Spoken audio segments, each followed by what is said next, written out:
হযরত আলী ডেকে বলে, হুজুর মদিনায় যাচ্ছেন, যাবেন মদিনায়, এটা তো আগেই জানি, আপনি বলেছেন। তবে আমি আলী আপনাকে জিজ্ঞাসা করতে চাই, আল্লাহর হুকুমে সোনার মদিনায় যান না মক্কার কাফির মুশরিকের ভয়ে, আমি আলী জানতে চাই। নবী আমার দেখে বলে, আলী রে, কাফির মুশরিকের ভয়ে নয়, ও আলী আল্লাহর হুকুমে আমি মদিনায় যাই। হযরত আলী দেখে বলে, হুজুর কাফির মুশরিকের ভয়ে যদি থাকে তাহলে একখানা তরবারি আমার হাতে দেন, তরবারি লইয়া আমি নবীর দরজার পরে পিঠ লাগাই দাঁড়াবো, আমি দেখবো মক্কার কোন শক্তি আমার হুজুরকে মারতে আসে। আশিকের রাসূল তাদেরকে বলা যায় নবীর জন্য জীবন কুরবান করেছে তারা। আমরা কি আর আশিক হইলাম? তাহলে শরবত খাওয়াই না আসা। এবার আসুন, যে কথা আমি বলতেছিলাম, মুহাম্মদুর রাসূলুল্লাহ সাল্লাল্লাহু আলাইহি ওয়াসাল্লাম আলী দেখে বলে, কাফির মুশরিকের ভয়ে যদি হয় তাকে তরবারি দেন আমার হাতে, আমি দাঁড়াবো নবীর ঘরের দরজায়, নবীর ঘরের দরজায় পিঠ লাগাইয়া আমি দেখবো মক্কার কোন শক্তি আমার নবীকে মারতে আসে। নবী আমার ডেকে বলে, আলী রে, কাফির মুশরিকের ভয় নয়, আমি হিজরত করি আল্লাহর হুকুমে। হুজুর আলী ডেকে বলে, হুজুর আল্লাহর হুকুমে যদি আপনি হিজরত করবেন তাহলে হুজুর আমি আলী কি আজকের রাতে হতভাগা আলী কি আপনার কোন উপকারে আসতে পারি না? আমার নবী ডেকে বলে, আলী রে, উপকার যদি করতে চাস তাহলে আমার বিছনার দিকে তাকায় দেখ, আমার চাদর খানা পরে রয়েছে, পারবি রে আলী? আমার চাদর লইয়া পারলে আমার বিছানায় ঘুমাইয়া যাও। হযরত আলী চাদরের পাশে গিয়ে দাঁড়ালেন, দুই হাতে ধরলেন, চাদর বুকে লাগাইলেন, চুমা খাইলেন। চাদর বুকে লইয়া আলী ডেকে বলে, হুজুর চাদর লইয়া আমি বিছানায় ঘুমোতে যাচ্ছি, তবে আমার দু একটা আবদার আপনার কাছে, আমি যখন ঘুমিয়ে যাব চাদর গায়ে দিয়ে প্রভাত হয়ে যাবে, কাফির মুশরিকেরা দরজা ভেঙে ভেতরে ঢুকবে, মনে করবে দ্বীনের নবী ঘুমায় রয়েছেন, আপনি তরবারি মারবে, আমার গলার পরে এসে বসে যাবে তরবারি, তীরগুলো ছুটে ছুটে এসে আমার গায়ের পরে লেগে যাবে। হুজুর গো, আমি মৃত্যুর ভয়ে কথা বলছি না, নবীর জন্য আমি আলী জীবন দিতে পারবো, এর চেয়ে ভাগ্য, এর চেয়ে সুনসিব আলীর জন্য আর কি হতে পারে?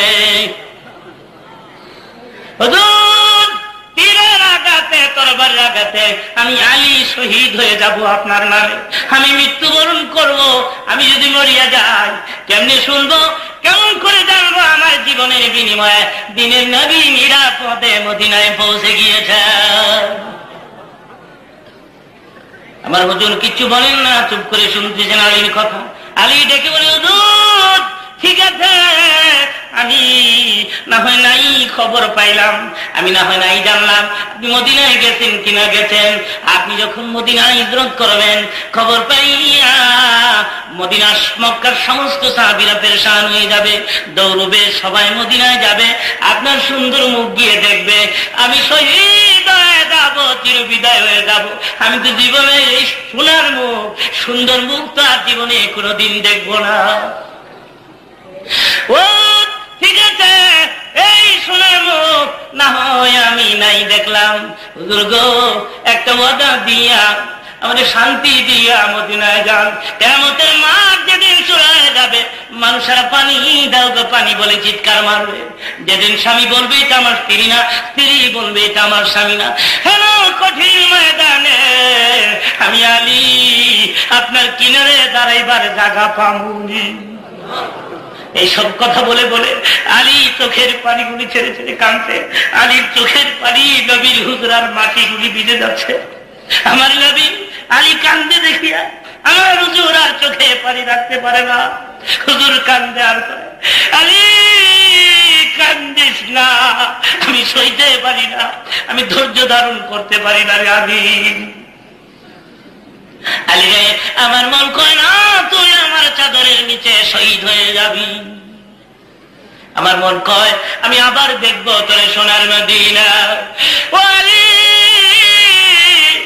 তুই যদি আমার নামে শহীদ হয়ে যাস সবাই রে মদিনায় পাই, যদি আলী তরে আমি না পাই, আমার জন্য আলী যদি জীবন দিতে পারে, আমি কি নিষ্ঠুর নবী রে, আমি কি নিদয়ালু, আমি কেমনি বুলবুলে আলী তবে খুদার কসম খাইয়া মদিনার পথ ধরলাম, কিয়ামতের মাঠে আমি আমার আলী সারা জান্নাতে কদম দিব না।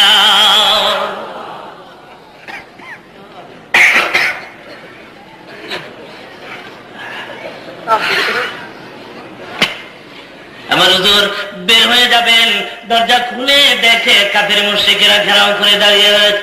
এক মুষ্টি বালি হাতে করে নিলেন আর সূরা ইয়াসিনের কয়েক আয়াত পরে উনি বালির পরে দম করলেন, বিসমিল্লাহির রাহমানির রাহিম, ইয়াসিন ওয়াল কুরআনিল হাকীম, ইন্নাকা লামিনাল মুরসালিন। সূরা ইয়াসিনের কয়েক আয়াত উনি তেলাওয়াত করলেন, অতঃপর বালির পরে দম করে দিলেন, বালির পরে দম করলেন, বালিগুলি ধরিয়া কাফির মুশরিকের চেহারা লক্ষ্য করে আমার নবী মেরে দিলেন। বালিগুলো কাফির মুশরিকের চোখের পরে ঢুকিয়া যায়, কাফির মুশরিকরা অন্ধ হয়ে যায়। আমার নবীকে ধরবে দূরের কথা, দেখার নসিব হলো না। আল্লাহ পরবর্তীকালে ওয়াজ করে তার বন্ধুকে বলতেছেন, মা রামাইতা ইয রামাইতা ওয়ালাকিন্নাল্লাহ রামা। হাবিব, নিশ্চয়ই স্মরণে আছে তোমার সে রাত্রির কথা, নিশ্চয়ই তুমি ভুলে যাও নাই যে এক মুষ্টি বালি হাতে করে কাফের মুশরিকের চেহারা লক্ষ্য করেন তুমি মেরেছিলে, মারার দায়িত্ব ছিল তোমার। আর বন্ধু হে, মারার দায়িত্ব ছিল তোমার।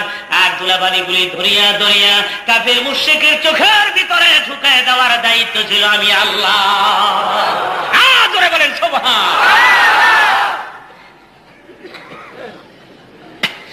আমার নবী হঠাৎ করে কামরার দিকে ফিরে এসে বলে, আলী রে, একটা কথা বলতে আমি ভুলে গিয়েছিলাম। আরে ডেকে বলে, হুজুর আবার কি বলার বাকি রয়েছে, মেহেরবানি করে বলেন।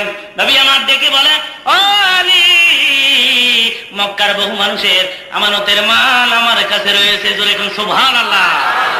দেখেন আমানতের মালের প্রতি আল আমিনের কত সুন্দর দৃষ্টি।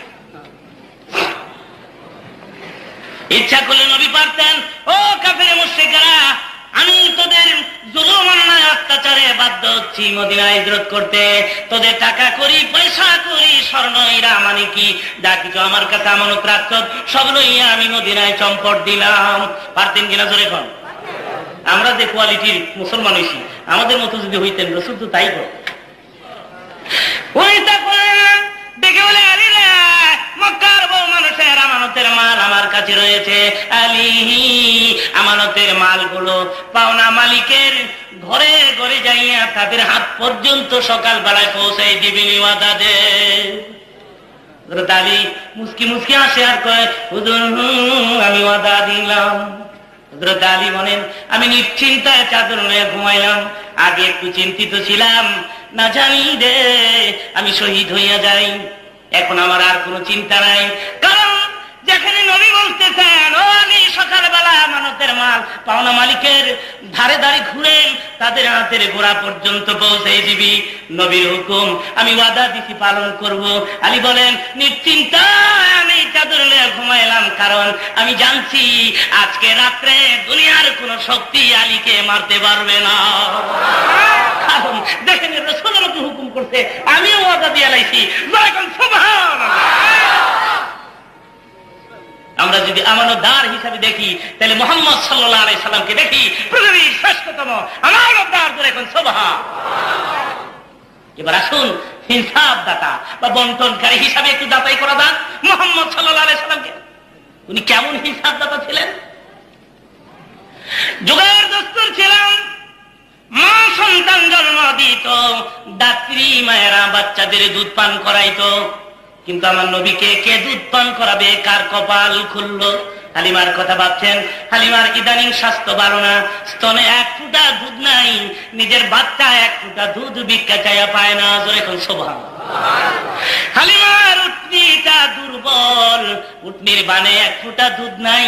তথাপি হালিমা একদিন স্বপ্নে দেখে হালিমার ঘরের ছাদ ভেঙে নূরের একটা ঝলক হালিমার বুকের পরে ভরে যায়। জোরে কোন সুবহান।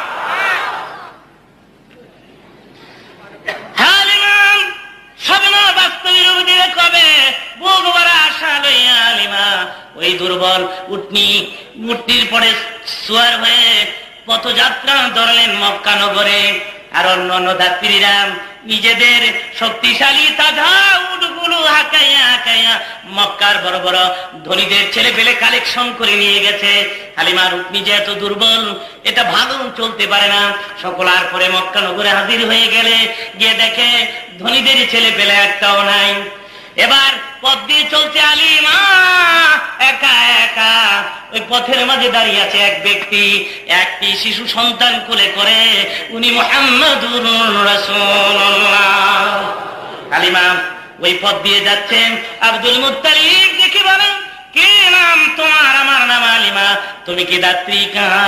হালিমা গো, আরো বহু যাত্রী এই রাস্তা দিয়ে গেছে, এটা আমার নাতি গো হালিমা। তার বাপ নাই, এতিম।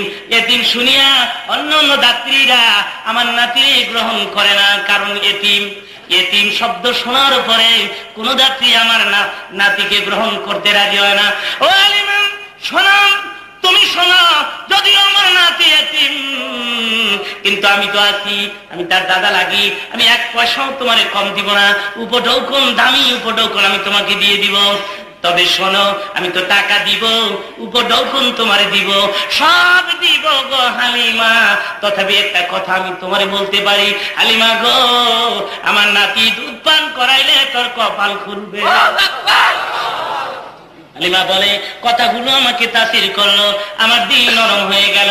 আর আমি দুইটা হাত বিছাই দিলাম, দেন দেন তো এতিম মুহাম্মদকে আমার কোলে দেন। হালিমা নিজের জীবনে বহু শিশু সন্তান আমি আমার কোলে লইছি, বুকে লইছি, আমার বুক ভরে না। মুহাম্মদকে যখন আমি দুই হাতে আমার বুকের পরে ছাপ দিয়েছি, আমার পুরা বুকটা ভরে গেছে।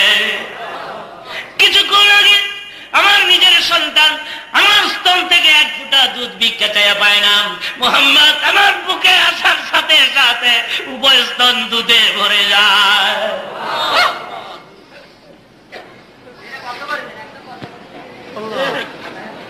মনে মনে ভাবলাম, যার বরকতে আমার স্তনে দুধ আসছে, আমার স্তন তার মুখের পরে ভরে দেয়। আমার ডান স্তন খানা বের করে মুহাম্মদের মুখের পরে আমি ভরে দিলাম। আমার এতিম সন্তান প্রাণ ভরে আমার ডান স্তনের দুধ পান করে। ভাবলাম বাম স্তনটাও মুখের পরে ভরে দেই। আশ্চর্য, হাজারো চেষ্টা করে আমি ব্যর্থ হইলাম, বাম স্তন আমি মুহাম্মদের মুখের পরে ঢুকাতে পারলাম না। পরবর্তীকালে আমি ডেকে বলেছিলাম, ও বাবা জীবন, তুমি আমার ডান স্তনের দুধ পান করেছ। বাবা গো, বাম স্তনের তুমি কি জন্য পান করো নাই? আমার নবী বলে দিতেন, মা আমি ডান স্তনের দুধ পান করে বাম স্তনের দুধ তোমার ছেলে আমার ভাইয়ের জন্য রেখে দিতাম। তবে আসতে শুধু তাই নয়, আমার হুজুর যদি উভয় স্তনের পরে মুখ লাগাই দিতেন, তাহলে হালিমার সন্তান জীবনে কোনোদিন স্তনের পরে মুখ লাগাইতো না। কারণ যে স্তনে মুহাম্মদ মুখ লাগাইছে, ওই স্তনে মুখ লাগানো